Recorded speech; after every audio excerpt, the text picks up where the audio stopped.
নির্বাচন না দিলে বিএনপির সৈনিকরা প্রতিটা গ্রাম শাহবাগ করে ফেলবে। এবার এমন হুঁশিয়ারি দিলেন বিএনপির চেয়ারপারসনের উপদেষ্টা ব্যারিস্টার মাহবুবউদ্দিন খোকন। বলেন, শুধু শহর নয়, প্রত্যেকটা গ্রাম শাহবাগ হয়ে যাবে। প্রত্যেকটি শহরে শাহবাগের মতো মিছিল হবে, রাস্তাঘাট মহাসড়ক সব বন্ধ হয়ে যাবে, আন্দোলন হবে প্রতিরোধের।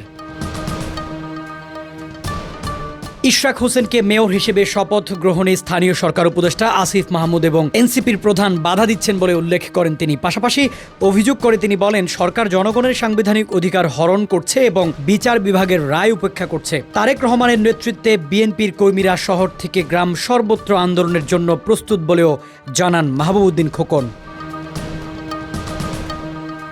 খোকন আরও বলেন, দেশ চলবে আইন অনুসারে।